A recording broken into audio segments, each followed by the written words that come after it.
Hello বন্ধুরা, আজকের এই ভিডিওতে আমি আপনাদের দেখাবো কিভাবে আপনারা একটি ছাদের কতগুলা ইট, সিমেন্ট, বালি ও রড লাগবে সেটা ক্যালকুলেশন করবেন। তো এই ভিডিওটা দেখলে আপনারা নিজেই এটা ক্যালকুলেশন করে বের করতে পারবেন। আমি জাস্ট আপনাদের ফর্মুলাগুলো এবং পদ্ধতিটা দেখাবো যে কিভাবে এটা ক্যালকুলেশন করতে হয়। তো আপনাদের দেখানোর জন্য আমি একটা 60 ফিট দৈর্ঘ্য এবং 50 ফিট প্রস্থ আর 5 ইঞ্চি গভীরতার বা পুরুত্বের একটা ছাদ এখানে ডিজাইন করেছি। এই ছাদ দিয়ে আমরা ক্যালকুলেশন করে বের করব যে কতগুলা ইট, সিমেন্ট, বালি এবং রড লাগবে। আপনারা চাইলে এই ক্যালকুলেশন থেকে আপনারা আপনাদের ডিজাইন অনুযায়ী ক্যালকুলেশন করে বের করতে পারেন। তো চলুন দেখা যাক। তো প্রথমে আমাদের কি করতে হবে? প্রথমে আমাদের এই ছাদের ক্ষেত্রফলটা বের করতে হবে। ক্ষেত্রফল ক্ষেত্রফল ক্ষেত্রফল কি হবে? দৈর্ঘ্য আর প্রস্থকে গুণ করলে পেয়ে যাব। তো আমাদের এখানে দৈর্ঘ্য 60 ইন্টু প্রস্থ হচ্ছে 50। তাহলে এটা আমি যদি গুণ করি তাহলে আমাদের 3000 আসবে। 3000 বর্গফিট। তার মানে আমরা বলতে পারি যে 3000 বর্গফিটের একটা ছাদের আমরা মালামাল হিসাব করব যে 3000 বর্গফিটের একটা ছাদের কতগুলো মালামাল লাগবে।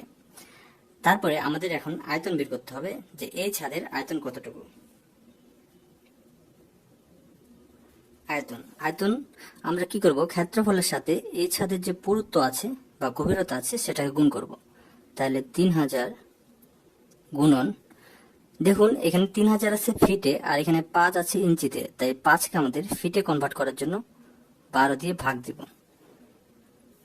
তাহলে এখন আমাদের ক্যালকুলেশন করতে হবে। তো এখানে আছে আমাদের 3000 গুণন 5/12, তাহলে আমাদের আসবে 1250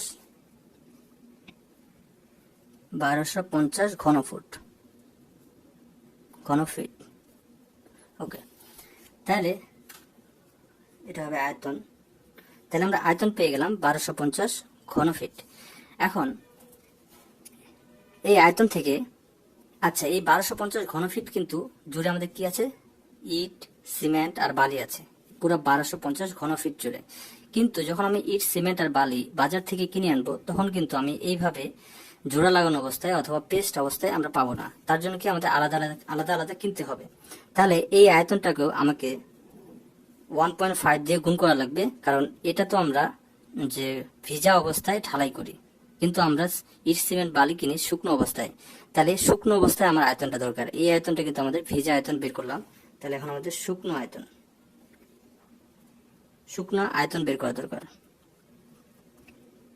কারণ আমরা বাজার থেকে ইট, সিমেন্ট, বালি কিন্তু শুকনো অবস্থায় এবং আলাদা আলাদা অবস্থায় ক্রয় করে থাকি। তাহলে এটাকে, এই ভিজা আয়তনকে যদি আমি শুকনো আয়তন কনভার্ট করতে চাই তাহলে ভিজা আয়তনের সাথে 1.5 গুণ করলে আমাদের শুকনো আয়তন আসবে, কারণ আমরা জানি শুকনো আয়তন ভিজা আয়তনের থেকে সবসময় বেশি হয়। তাহলে এটা গুণ করলে কত আসবে সেটা দেখি আমরা। তাহলে 1250 গুণন 1.5, তাহলে আসবে 1875 ঘনফিট। এটা কিন্তু আমার শুকনো আয়তন চলে আসলো। ঠিক আছে, তো এখন এই শুকনো আয়তন থেকে আমাদের সিমেন্ট কতগুলো লাগবে, বালি কতগুলো লাগবে এবং খোয়া কতগুলো লাগবে সেটা বের করব। তো এই শুকনো আয়তন থেকে সিমেন্ট, বালি, খোয়া বের করার জন্য আমাকে জানতে হবে যে আমি এখানে কি অনুপাতে সিমেন্ট, বালি ও খোয়া ব্যবহার করেছি। ঠিক আছে, ধরুন আমরা এখানে ব্যবহার করেছিলাম, সাধারণত যেটা ব্যবহার করা হয় ছাদে 1:2:4, 1:2:4 অথবা 1:2:4 অনুপাতে ছাদ ঢালাই করা হয় সাধারণত। তার মানে 1:2:4 বলতে বোঝাচ্ছে প্রথমটা হচ্ছে সিমেন্ট। আমি যদি 1 ব্যাগ সিমেন্ট দিই তাহলে আমাকে একই পরিমাণে 2 ব্যাগ দেওয়া লাগবে বালি এবং 4 ব্যাগ খোয়া। আবার যদি অন্যভাবে বলি তাহলে যদি আমি 1 ঘনফিট সিমেন্ট দিই তাহলে আমাদের 2 ঘনফিট দেওয়া লাগবে বালি এবং 4 ঘনফিট দেওয়া লাগবে খোয়া। ঠিক আছে, তো সেটা হচ্ছে অনুপাত, প্রথমটা সিমেন্টের জন্য, তারপর একটা বালির জন্য এবং তারপর একটা খোয়ার জন্য। তো এই অনুপাত যদি আমরা যোগ করি যে টোটাল এখানে অনুপাত কত, তাহলে আসবে 1+2+4, তাহলে হবে 7। এই অনুপাতের যোগফল 7। ঠিক আছে, এখন যে তিনটা ইউজ করলাম তার অনুপাতের যোগফল 7। এখন প্রথমে আমরা বের করব সিমেন্ট। ঠিক আছে, প্রথমে সিমেন্ট কিভাবে বের করব? যেহেতু এখানে অনুপাতের যোগফল আসছে 7, তাহলে টোটাল যে আসছে আমার আয়তনটা, শুকনো আয়তন, সেই শুকনো আয়তনকে 1875কে আমাদের ভাগ দিতে হবে এই যে অনুপাতটা যোগ করলাম সেই অনুপাত দিয়ে, এবং এর সাথে গুণ করতে হবে যে সিমেন্ট, যেহেতু এখানে আমরা প্রথমে ক্যালকুলেশন করতেছি আর প্রথমটা হচ্ছে সিমেন্ট, তাহলে প্রথমটা দিয়ে একে গুণ করতে হবে, ঠিক আছে। এবার তাহলে আমরা এখানে ক্যালকুলেশন করলেই পেয়ে যাব যে কত ঘনফুট সিমেন্ট লাগবে। তাহলে এখানে আমরা ক্যালকুলেশন করব 1875 ভাগ 7 গুণন 1, তাহলে আমাদের এখানে আসবে 267.85, 267.85 ঘনফিট আমাদের সিমেন্ট লাগবে। কিন্তু বাজারে যখন আমি সিমেন্ট কিনতে যাব তখন তো আমরা ব্যাগে কিনবো, তাহলে 267.85 ঘনফিটকে যদি আমরা 0.8 দিয়ে গুণ করে দিই, তাহলে কিন্তু আমরা এইটা পেয়ে যাব ব্যাগ, যে কয় ব্যাগ সিমেন্ট লাগবে। তাহলে এটার সাথে আমরা গুণ করব 0.8, তাহলে আমাদের যে 214.28 ব্যাগ সিমেন্ট লাগবে, ব্যাগ সিমেন্ট। তার মানে হচ্ছে এই ছাদটি ঢালাই করার জন্য আমাদের 214.28 ব্যাগ সিমেন্ট লাগবে। সিমেন্টটা পেয়ে গেলাম, এখন আসবো আমরা বালি। বালি বের করব ঠিক একইভাবে, যে শুকনো আয়তনকে 1875কে আমরা অনুপাতের যোগফল দিয়ে ভাগ করব 7, এবং এখানে যে বালির অনুপাত ছিল 2, সেই 2 দিয়ে গুণ দেব, তাহলে আমাদের চলে আসবে।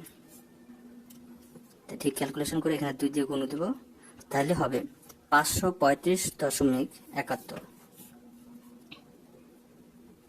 535.71 ঘনফিট অথবা সেফটি।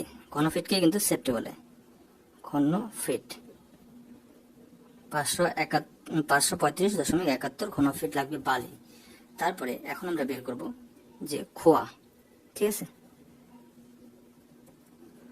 খোয়া কতটুকু লাগবে, ঠিক খোয়া বের করার জন্য আমাদের যে শুকনো আয়তন 1875কে আমরা ভাগ দিব অনুপাতের যোগফল দিয়ে, আবার গুণ দিব যে এখানে খোয়া বা ইটের অনুপাত কতটুকু ছিল, সেটা ছিল 4, এটা 4 দিয়ে গুণ দেব, তাহলে 4 দিলাম।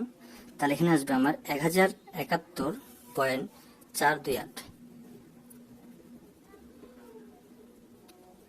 এত ঘনফিট লাগবে কি খোয়া।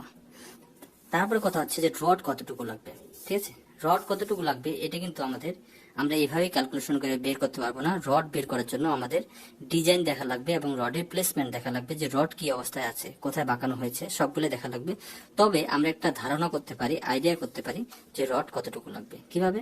আমরা এখানে রড লাগবে, রড সাধারণত লাগে এই যতটুকু আমার এখানে আয়তন বের হবে, এই আয়তনকে আমরা এখানে লিখতে হবে রড লাগবে যতটুকু আয়তন বের হবে 1250, একে যদি আমরা 1/100 দিয়ে গুণ দিই, তাহলে আমাদের রডের কিন্তু আয়তন পেয়ে যাব। কারণ ছাদে 1% রড ব্যবহার করা হয়, ছাদে 1% রড ব্যবহার করা হয়। তো এটা একটা আইডিয়াতে পাওয়া যাবে, আমরা বুঝতে পারবো যে কতগুলো রড লাগবে। তার মানে ছাদের যে আয়তনটা বের হবে সেই আয়তনকে আমরা 1/100 দিয়ে গুণ দিলেই রডের আয়তন কতটুকু সেটা পেয়ে যাব। ছাদের এখানে 1250 ইন্টু 1/100, তাহলে এটা আসছে 12.5 ফিট কিউব, মানে 12.5 ঘনফিট আমাদের রড লাগবে। তো এইভাবে আমরা ক্যালকুলেশন করে কিন্তু আমরা বের করতে পারি একটা ছাদে আমাদের কতটুকু মালামাল লাগবে। তো আশা করি আপনাদের এই ভিডিওটা ভালো লেগেছে এবং আপনারা বুঝতে পেরেছেন। যদি আপনারা বুঝতে পারেন তাহলে অবশ্যই একটা লাইক, কমেন্ট ও শেয়ার করবেন এবং অবশ্যই চ্যানেলটি সাবস্ক্রাইব করবেন, ঠিক আছে। সাবস্ক্রাইব করতে কখনো ভুলবেন না এবং পাশে বেল আইকনে ক্লিক করে রাখবেন। তো আজকে এই পর্যন্তই।